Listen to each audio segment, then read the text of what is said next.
ስንት ነው ሂሳብ? 600 ብር። ወት 400 ብር ይዛል። ብር ጎደለኝ።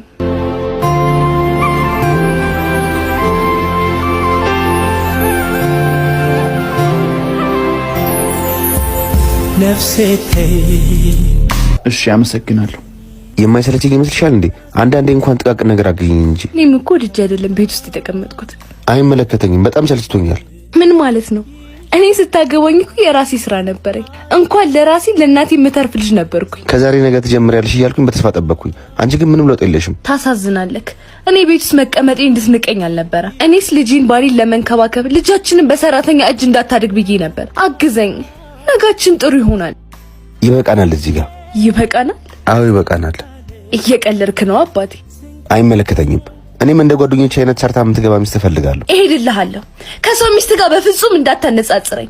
ነገ ልጅ አለኝ አባት ነኝ ብለህ ግን እንዳመጣ። እኔ ስርሚ ለቤተሰቤ በደህና ጊዜ አስተምረውኛል። ለራሴና ለልጄ መሆን አያቅተኝም። በፊትም ቢሆን አንገት መድፋቴ ለቤቴና ለትዳሬ ብዬ እንጂ ለራሴ አንሽ አይደለም። ቤቱ ይስፋክ።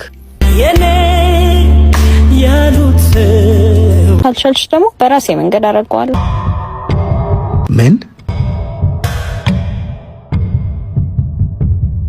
ምንድን ነው ያልሽው? ምን አልኩኝ? አዎ ይሄ ጽንስ አይወለድም። ማን ስለሆንሽ? ቆይ ምን ለመሆን እየሞከርሽ ነው? እንደዚህ ተይቀሽም ስራ ለመስራት የምትሞክሪው? አይገርምህም? አደርገዋለሁ። አሁን እየተፈታተንሽኝ ነው። ምን ልትመታኝም ያምራል? ቅሌታ ማራዳ። ምን? እኔ ነው እንደዚህ የምታናግሪኝ? አስመሳይ። መተወኑንማ ተክነህበታል። ደግሞ ካንተን ብሶ ትቆጣለህ እንዴ? አንቺ ይሁን ላይዙን ልቀቁኝ። ለምን ተነቃብኝ ነው? ልንገርህ አይደል? አንተ እኔን በሙሉ አይነህ የማየት እንኳን ድፍረት የለህም። የሚገርም ለውጥ ነው ባክሽ። እድሜ ለካዲው ባሌ፣ እድሜ ለስልክ። አንቺ የምን ስልክ? አይዞ አሁንም ሁሉንም ጉድህን አወጣኸው። በአንተ ቤትማ ኩኩል ውስጥ ተጫወት ለመቆየት ነበር ሐሳብህ። ሲያምር ይቅር ጊዜ ባየሽው የኔን መቼ ቀሎኛ። አባዬ ሁሌ እንደዚህ እየመጣ ብታጫውተኝ ደስ ይለኛል። እሺ እኔ ልጅ በደንብ አጫውትሻለሁ። ስራ ስለሚበዛብኝ ነው። እሺ አባዬ ለምንድን ነው ግን ከማሚ ጋር የምትጣሉት? የኔ ቆንጆ እሱ የትልቅ ሰው ጉዳይ ነው። ደግሞ አልተጨቃጨቅንም፣ እየተቃለድን ነው። እሺ እኔ ግን ሁሌ ካንተ ጋር ስትገናኝ ስታለቅስ ነው ማያት። ማንም ሰው ሂጂ ግቢ፣ እመጣለሁ። የላዩ ባይረዳን የትዝድልይ። እንዴት ነህ? ቆይ ምን እያረግሽ ነው? ምን አደረኩ ደግሞ? ስልክ ላይ የላክሽው ነገር አለ? ግባና ያው ለምን ትጠይቀኛለህ? የለም ማየት አልቻልኩም። መላከ ለመላክሽን ብቻ ነገርኝ። አዎ ልኬልህ ነበር። ምንድን ነው የላክሽው? ወይ ቢያንስ ልጅ አትናፍቅም? ልጅንማ በፈለኩ ጊዜ እየመጣሁ እያየኋት ነው። አሁን የጠየቅኩሽን መልሽልኝ። ልጅ አባቴ ናፈቀኛል ስታስቸግረኝ እሱን እንኳን አይተህ ከመጣህ ብዬ መልእክት ልኬልህ ነበር። ቆይ አላየሁትም ለማለት ነው? ወይኔ አትደውይልኝ መልእክትም አትልኪልኝ አላልኩሽም ነበር? ያንተን የኔ ጉዳይ እንዳበቃለት አውቃለሁ። የልጅ ጉዳይ ስለሆነብኝ ነው። አንቺ ሁሌ ስህተት ብቻ ነሽ። ካንተ ጋር የነበርኩበትን ጊዜ ሁሌ ነው የምረግመው። ምን ነክቶኝ ነው ግን አብሬው እንኩት? በመጣው ቁጥር ሰብረኝ ከመሄድ አትቦዝንም። እመነኝ ትጸጸትበታለህ። እንደለመድሽው ከመነፋረቅ ውጭ ምንም አታበጭም። የራስሽ ጉዳይ።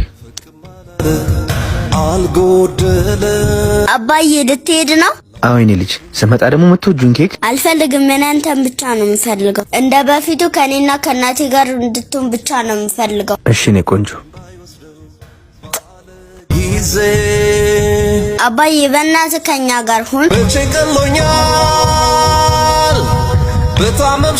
እኔን አትወደኝም እናቴ ሳታሳዝንህ? ውይ የሥራ ስልክ ተደወለ።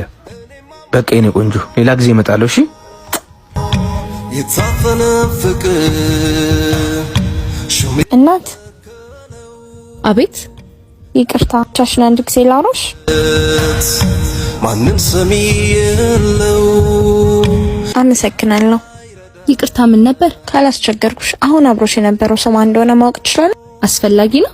አዎ በጣም። ለድፍረቴ ግን ይቅርታ አድርጊልኝ። አንቺን ግን ማን ልበል? ግድ የለም ማንነቴ እነግርሻለሁ። ጥሩ። እሱ የልጅ አባት ነው። ለኔ ደግሞ የብዙ ዓመት የትዳር አጋሪ ነበር። ይቅርታ ችግር አለ? ሚልካ እባላለሁ። ባለቤቱ ነኝ። ምን? አንቺ ቀልደኛ ነሽ። እሱ ከኔ ከተለያየ በኋላ ትዳር ኖሮት አያውቅም። እኔም ከኔ በፊት ልጅም ሚስትም እንደነበረው አላውቅም። የመጀመሪያው እንደሆንኩ ነበር የነገረኝ። ይቅርታ ስምሽ ማን ነበር ያልሽኝ? ሚልካ እባላለሁ። በጣም ጥሩ። አሁን እኔ እና አንቺ ወዳጆች መሆን እንችላለን። በሚል ምን እያረክሽ ነው? አባዬ ጋር መደወል ፈልጌ ነው። ሰንቲ ልንገርሽ፣ አባትሽ ራሱ ካልመጣኛ እሱ ማግኘት አንችልም አልኩሽ እኮ። እኔም እንደ ጓደኞቼ ከአባዬ ጋር ትምህርት ቤት መሄድ ፈልጋለሁ። እኔ ምን አጎደልኩብሽ? ንገሪ። ማዬ ለምን ትቆጭኛለሽ? እኔ እኮ ስለናፈቀኝ ነው። ይኸውልሽ ልጄ፣ አንቺ ገና ልጅ ነሽ፣ ብዙ ነገር አልገባሽ። ግን አባትሽ ጋር መደወል አንችልም። ለምን ማዬ? እሱ አይፈልገንም እንዴ? አባትሽ አንቺን ይወድሻል። የነገርሽኝን ማመን አልቻልኩም። የደበቅኩን ሚስጥር ባህሪን ሳይቀረቅ ያየረው ጉዳይ ይሄ ነው። እንዴት ግን ቀድመሽ አልጠረጠርሽው? የሚያስጠረጥር ስህተት ሰርቶ አያውቅማ። አሁንም እኮ ገና አላመነም። ሚስቱ እንዴት አመነች? እሷን በሱ ጉዳይ ምርር ብሏታል። ከኔ ጋር ግንኙነት ሲጀምሩ እንደተፋቱና ችላ እንዳላት ያስታውቃል። እንዲህ እንደተጫወተብሽ አይቀርም። አንቺ ግን የማይሆን ሐሳብሽን ጠይ። ከፈጣሪ ጋር አትሟገጭ። ነገርኩ እኮ ይሄን ጽንስ አልፈልገውም። ለሱ ትክክለኛ ቅጣት ወይ ብቻ ነው። አትሳሳች። እሱን ለመበቀል ብለሽ ያንቺን በረከት እያጣሽ ነው። በዚህ ሰዓት እኔን ሊያጽናና የሚችል ምንም ቃል የለም። እንዳታስቆመኝ። አትሄጂም። አሻፈሬ ብለሽ እሄዳለሁ ካልሽ ግን እዮብ የሚባል ሰው በሄድሽ እንዳልተፈጠረ አድርገሽ ቁጠሪ። ሄሎ ይልዳና፣ ምን ነው? በሰላም ነው? አዎ እችላለሁ። እሺ